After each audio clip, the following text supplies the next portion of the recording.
Before start my story, please subscribe and like channel and tell me where are you from. My name is Elena Morris, and I'm 52 years old. If someone had told me a few months ago that an old piece of jewelry would destroy my peace, test my sanity, and put my daughter's life in danger, I would have laughed. But that's how all tragedies start, with laughter. It was a warm Sunday morning in late September.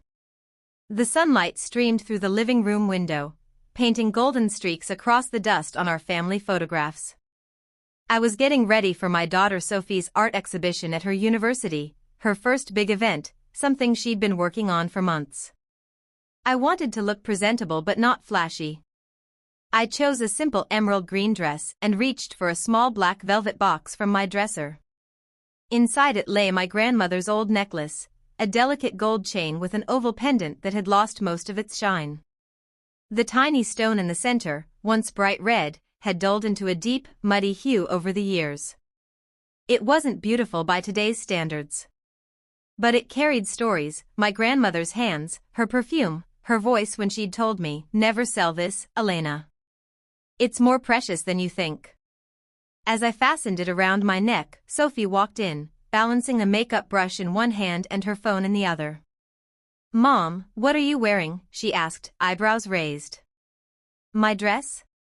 I said, a little confused. "No, that thing around your neck." She grimaced, zooming in on me with her phone camera as if I were some outdated exhibit.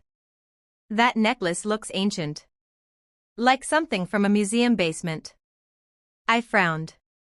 "It belonged to your great-grandmother. It's a family heirloom."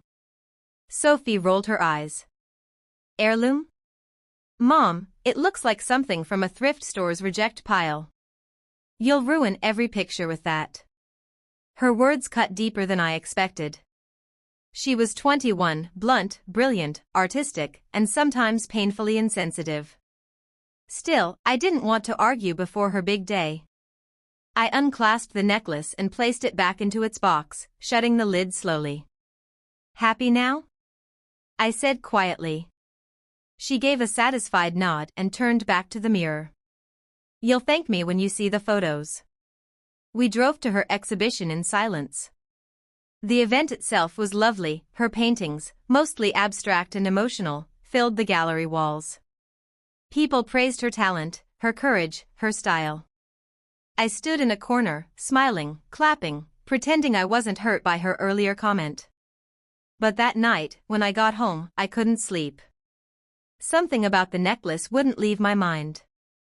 I had placed it back on my dresser, but in the moonlight, it seemed to shimmer faintly, not with beauty, but with age, with something hidden. I got up, turned on the lamp, and opened the box again.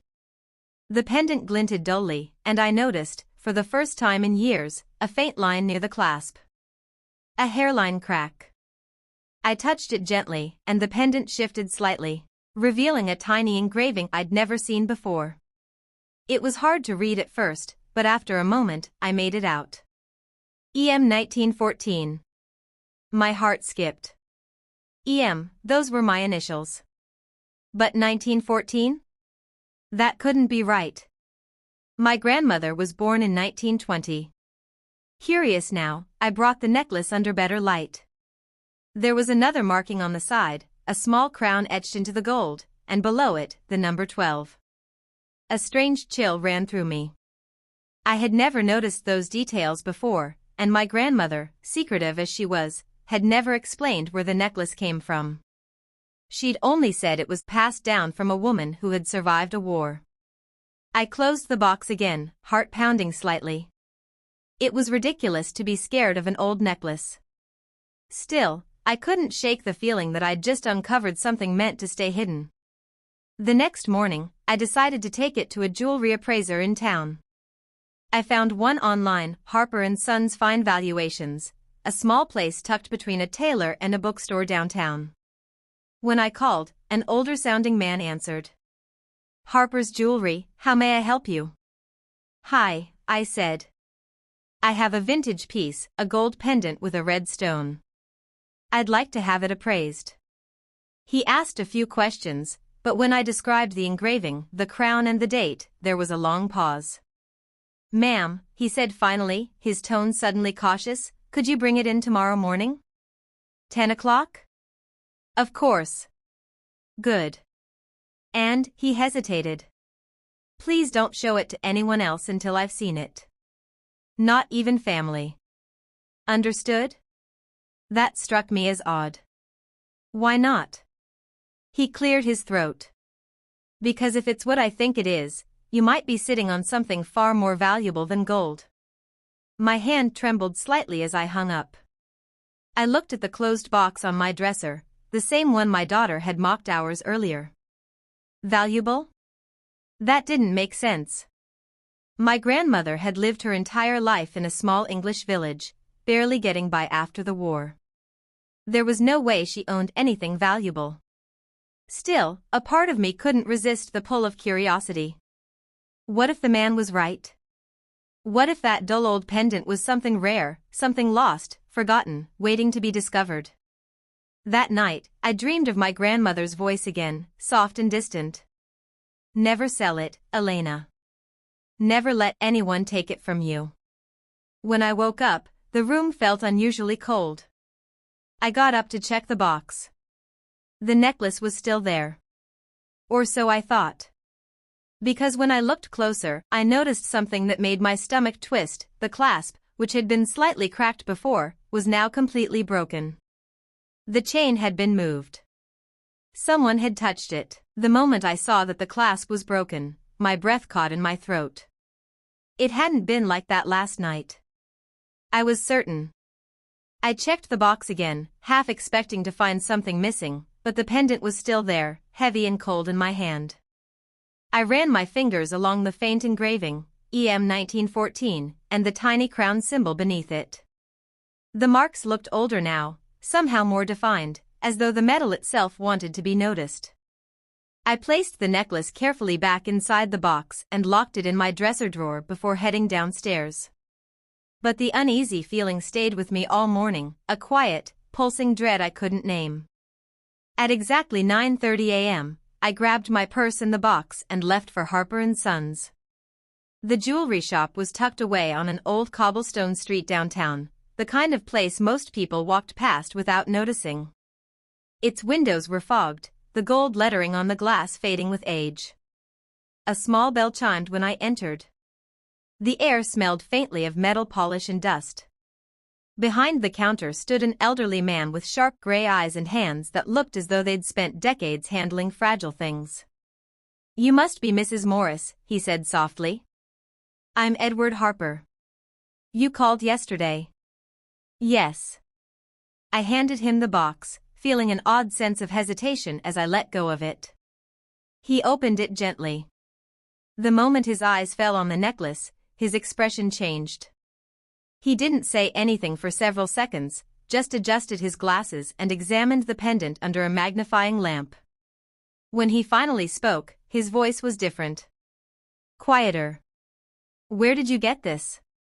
"It belonged to my grandmother," I said. "She passed it down to me. I think it's just old." He gave me a long, unreadable look. "Old, yes. But not ordinary." He took a small jeweler's loupe and leaned in closer. "The engraving here, EM 1914, isn't a date of manufacture. It's an identifier. These markings were used on personal possessions of nobility during the early 20th century. See this crown? That's not decorative. That's a royal insignia." My heart quickened. "Royal? As in?" He nodded slowly. "European, likely Russian. Possibly pre-revolution era." I stared at him, struggling to connect his words with reality. "You mean, like the Romanovs?" His eyes flickered upward. "Yes. This could be connected to them. Some of their private jewelry was never documented, smuggled out during the chaos of 1917. Many pieces were believed lost, some still resurface in the black market even now." I felt dizzy. My grandmother was from England. How could she have something like that? Sometimes such artifacts were sold, traded, or hidden among refugees. But if this pendant is authentic, he paused, swallowing. It could be worth a small fortune. A strange silence filled the room. My mind raced, flashes of Sophie mocking the necklace, calling it ugly, worthless. Can you verify it? I asked. I can try, Harper said. But I'd need to send it for a lab assessment. You'll have to leave it here for a few days. The thought of leaving it behind made me uneasy. Is that safe? He hesitated again, then leaned slightly closer.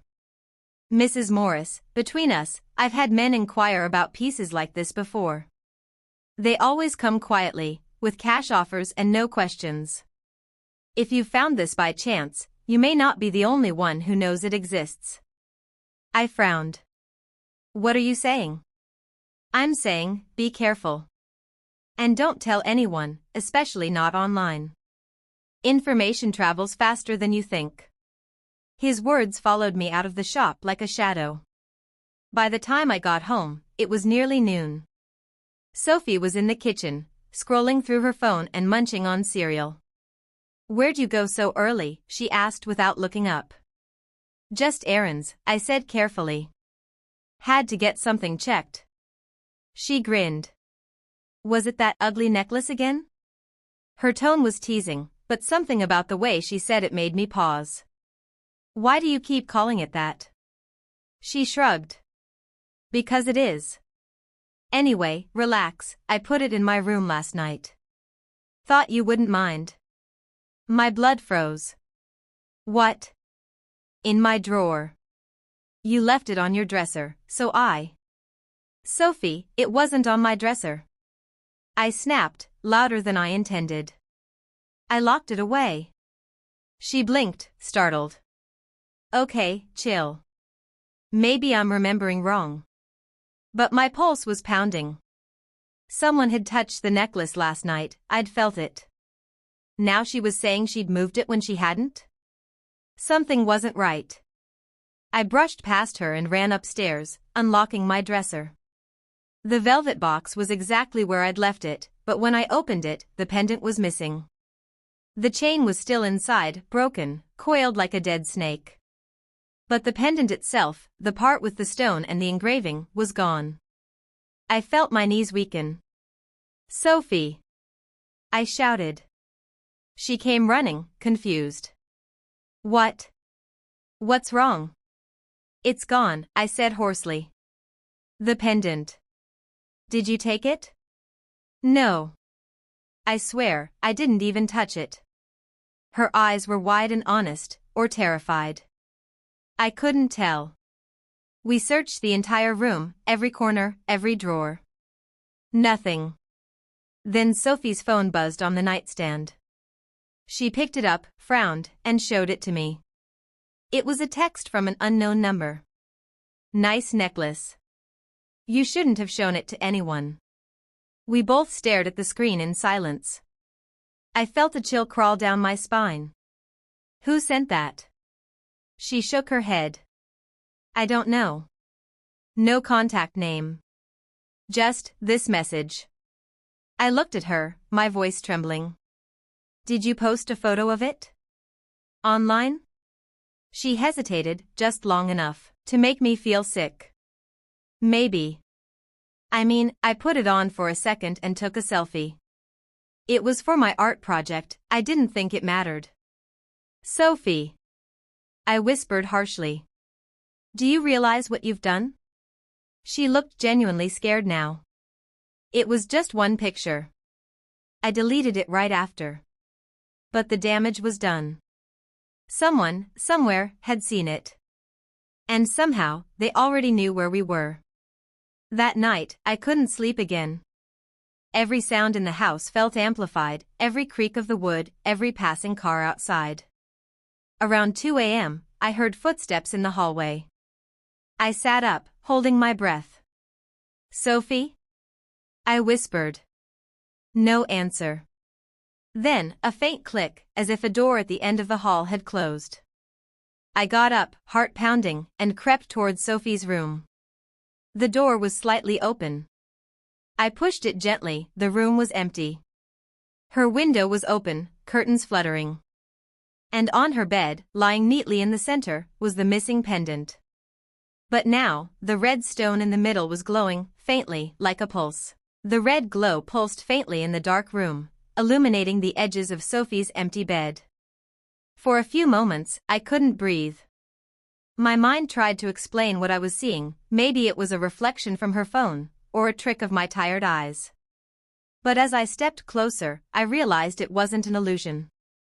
The pendant was truly glowing, the dull red stone flickering as though something inside it was alive. I picked it up carefully. It felt warm, almost hot, against my skin. And then, as soon as my fingers wrapped around it, the glow vanished. The stone returned to its lifeless, muddy color. A chill ran through me. "Sophie?" I called out softly, my voice trembling. I checked the bathroom, the hallway, every room, but she wasn't anywhere in the house. Her phone was still charging by the bed. That wasn't like her. She wouldn't go anywhere without it. By 2:15 a.m., panic began to set in. I called her name again and again, my voice echoing through the silent house. Nothing. Then, from outside, I thought I heard something, the faint slam of a car door. I ran to the window.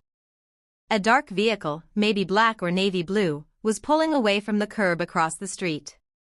No headlights. No license plate that I could make out. It disappeared into the night before I could even react.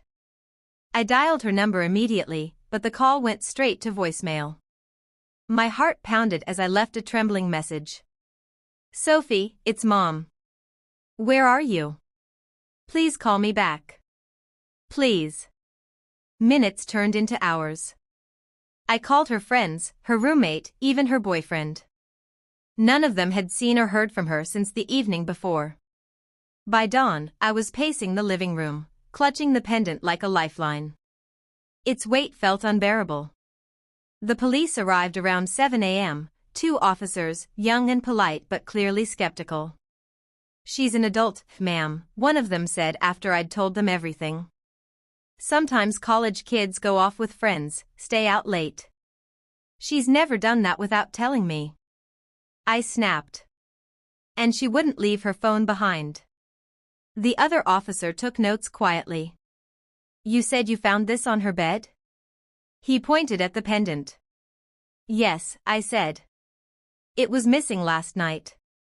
Then suddenly it was there again. He lifted it with a gloved hand, studying it. "Strange-looking thing. Any reason someone would want to steal it?" "I don't know," I whispered. "But it's valuable. At least, that's what the jeweler told me." They took down Harper's shop information, promised to look into it, and left. But the moment the door closed, I felt more alone than ever. By mid-morning, I drove straight to Harper & Sons, the pendant clenched tightly in my hand. The shop was closed, the sign on the door flipped to open but the lights were off. I knocked, then harder. No answer. Finally, I peered through the glass and froze. The counter was overturned, glass shattered across the floor. A stool lay on its side. Something terrible had happened. I pushed the door, it creaked open. The faint smell of metal and something else, burnt wood, maybe, hung in the air. "Mr. Harper?" I called softly. No reply. Then I saw it, a smear of blood on the edge of the counter, dark and dried. My hands shook. I stumbled back out onto the street, fumbling for my phone. Before I could dial, a text message appeared. Unknown number again. "Stop looking, Mrs. Morris. She's safe, for now. But you're not." My stomach dropped. I typed back with trembling fingers. "Where is my daughter? Who are you?" 3 dots appeared. Then disappeared. No reply. By the afternoon, the story had already spread through town, local jeweler attacked, shop ransacked. But there was no mention of Sophie, or the pendant. I spent the rest of the day at the police station, showing them the messages, the pendant, and explaining everything. But their faces were blank, uncertain. Could be a prank, one of them said. These ransom-style texts rarely lead to anything. We'll file a missing persons report, but it may take 48 hours. 48 hours? I repeated in disbelief. She could be anywhere by then. The officer looked at me sympathetically but said nothing. That night, I sat alone in the living room, staring at the pendant lying on the table in front of me. I didn't dare touch it again. I turned on the TV for noise, but the words caught my attention immediately. Breaking news: local art student missing, last seen wearing a vintage necklace believed to be worth millions. My blood ran cold. The screen showed a grainy image of Sophie smiling in her art studio, wearing the pendant. The newscaster continued. Sources say experts have identified the piece as a lost artifact from the Romanov collection, dating back to 1914. Its estimated value exceeds $5 million. My knees nearly gave out. They'd found out. Somehow, someone had confirmed what Harper suspected. But how? He hadn't had time to verify anything, unless someone else already knew. And if Sophie's photo had reached the news, whoever wanted that pendant would come for me next. The house felt colder than ever that night.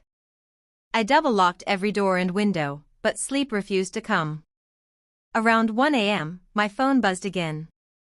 Unknown number. Do you want to see her again?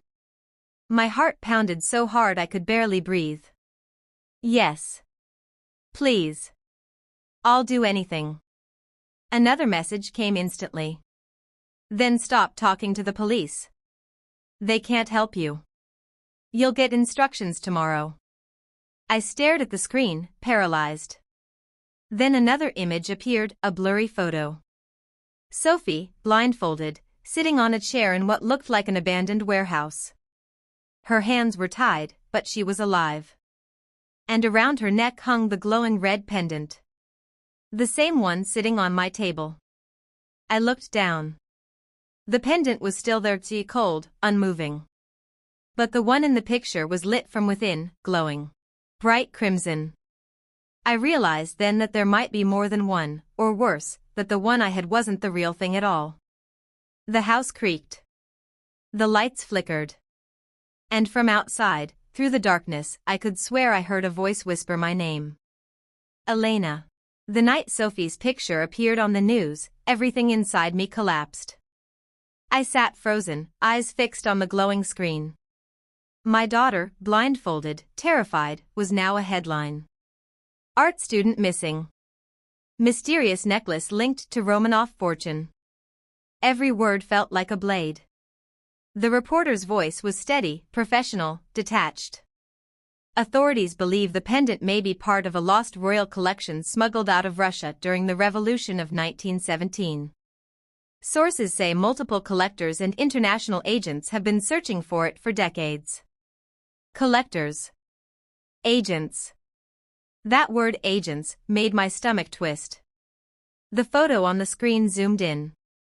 Sophie's hair was tangled, her lips trembling, and that pendant, my grandmother's pendant, gleamed around her neck, glowing red as if mocking me.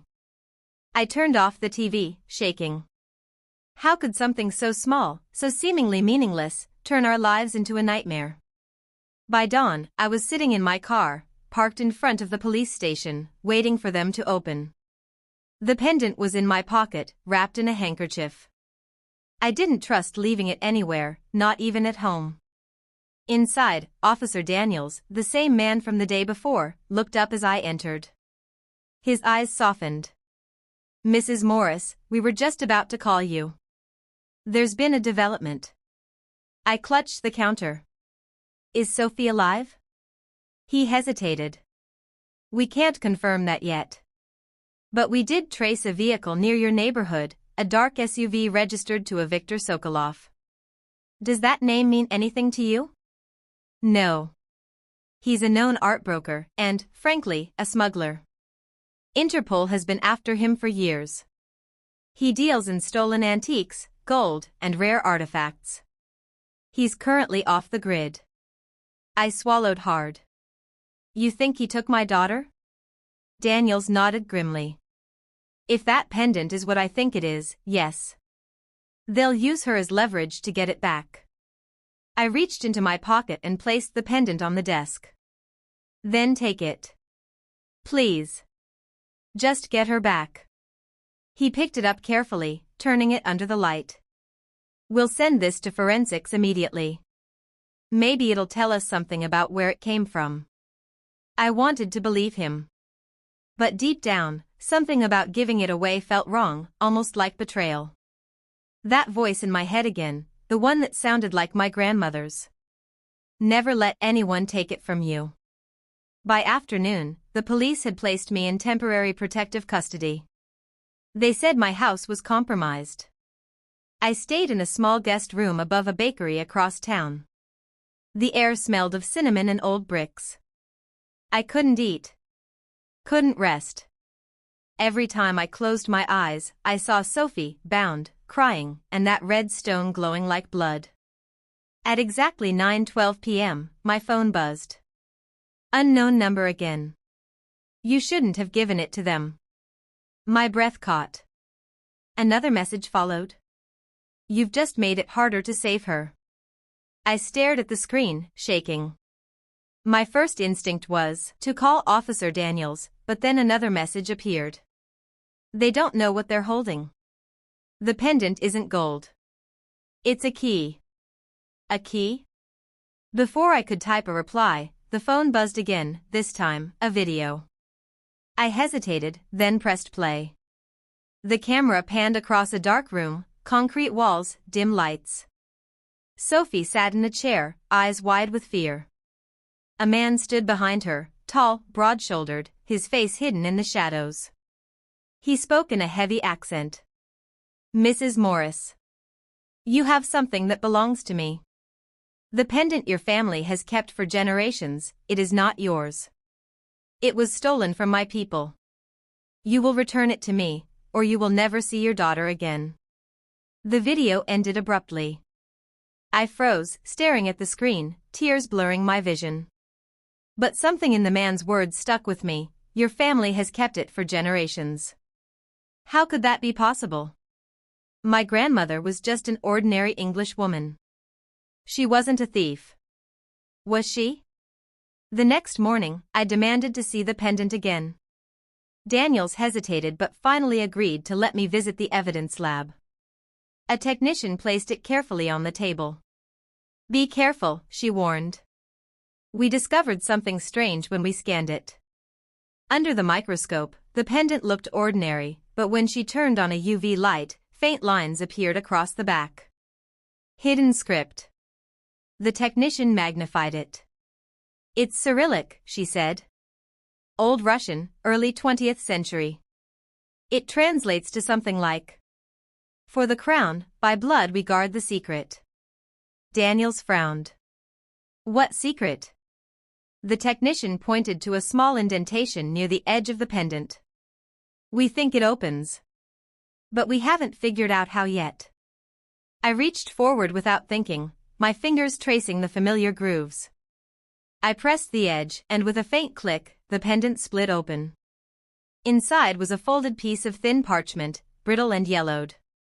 Daniels carefully lifted it with tweezers. On it was a faded map of Europe, marked with strange coordinates and a red X over the region near St. Petersburg. The technician gasped. Is that? Yes, Daniels said slowly. That's Romanov territory. Everything began to blur after that, agents, phone calls, questions I couldn't answer. They believed the pendant was a key to a hidden royal vault, something lost for over a century. But all I could think about was Sophie. Late that night, I returned to my small room above the bakery. My phone buzzed again. You opened it. Now you understand why she was taken. I typed furiously. Please, just tell me where she is. Bring the key. Alone. Midnight. Old bridge by the river. The message vanished a second later. I stared at the screen, my heart hammering. I knew what the police would say, to stay put, to let them handle it. But deep down, I also knew the truth, they were already too slow. If I didn't go, I might never see my daughter again. I slipped the pendant back into my pocket, grabbed my coat, and stepped out into the cold night. As I walked through the empty streets, I whispered to myself the same words my grandmother had said decades ago, words that now felt like a curse. Never let anyone take it from you. The night was unnervingly quiet. The kind of silence that presses against your skin, heavy and watchful. I parked my car a few meters away from the old Riverside Bridge, its rusted metal frame barely visible through the fog. The water below was black and restless, reflecting nothing. In my pocket, the pendant felt heavier than ever. Not just a piece of jewelry, a secret. A curse. The message had been clear: come alone. Midnight. Bring the key. It was 11:58 p.m. Every instinct in me screamed to turn back, to call the police. But then I thought of Sophie's face in that video, blindfolded, terrified, and my fear turned into something colder. Determined. I stepped onto the bridge. Each footstep echoed softly on the metal planks. "Mrs. Morris," a voice said from the shadows. I froze. A tall man emerged from the fog, the same one from the video. Broad shoulders, sharp features, eyes like wet steel. His accent was thick, Slavic, his movements calm and deliberate. "You have what belongs to me," he said. "The key." "Where's my daughter?" I demanded. He gestured toward the far end of the bridge.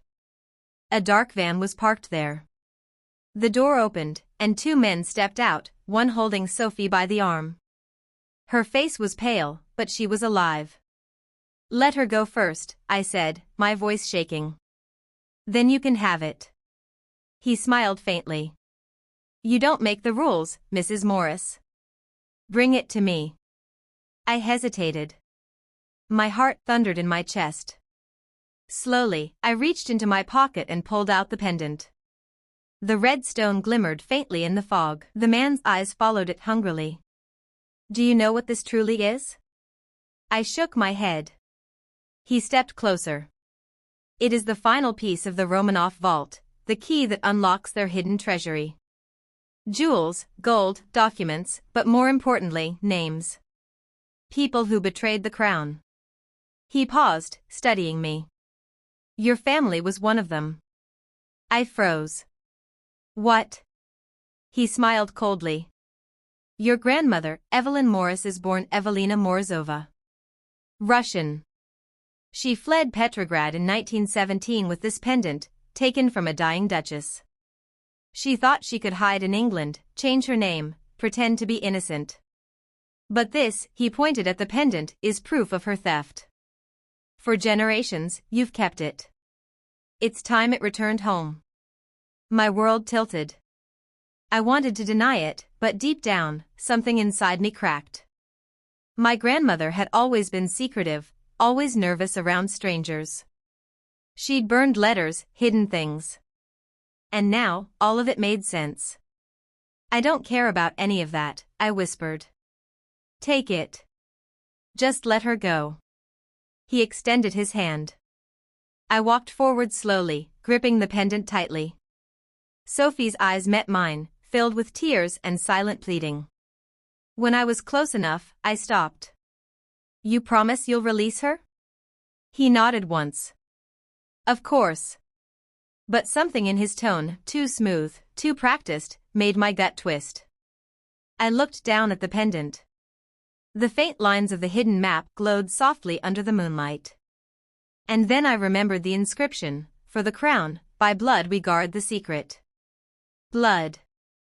Before I could think, I pressed my thumb against the stone, hard enough to draw a drop of blood. The pendant came alive instantly. The stone blazed red, brighter than I'd ever seen.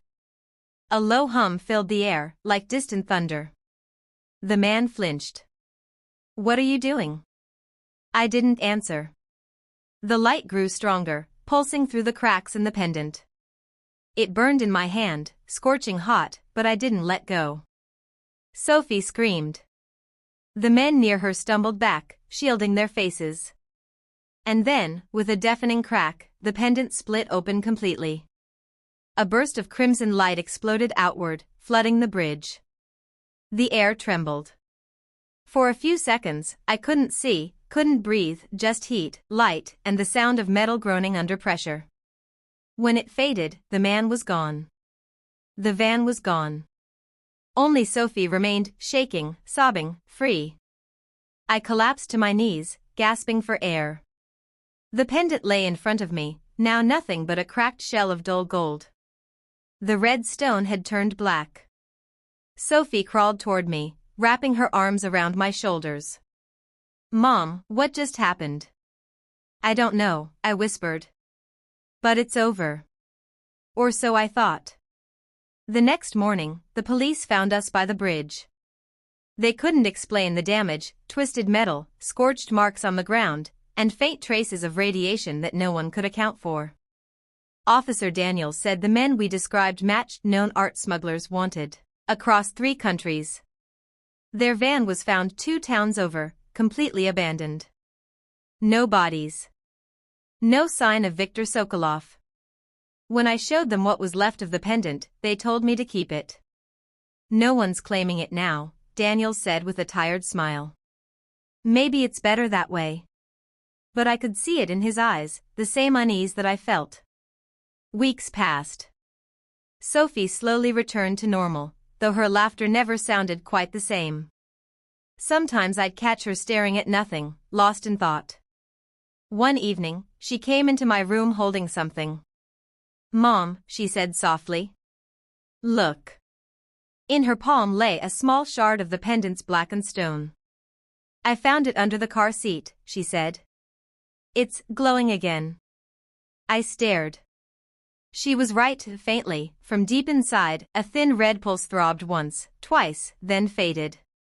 My stomach tightened. I took it gently from her and wrapped it in cloth. "Let me keep it," I said quietly. She nodded, though her eyes lingered on it, almost drawn to it. That night, I placed the shard inside the same velvet box where it had all begun. I locked it away and slid it deep into my drawer. But when I turned off the lights and lay down, I could still see it, a faint red glow seeping through the cracks of the wood. And as I drifted toward uneasy sleep, I heard a whisper, so soft it might have been the wind, or a memory. "By blood we guard the secret." Then a faint, rhythmic knock came from inside the drawer. Once. Twice. 3 times. And the glow grew brighter.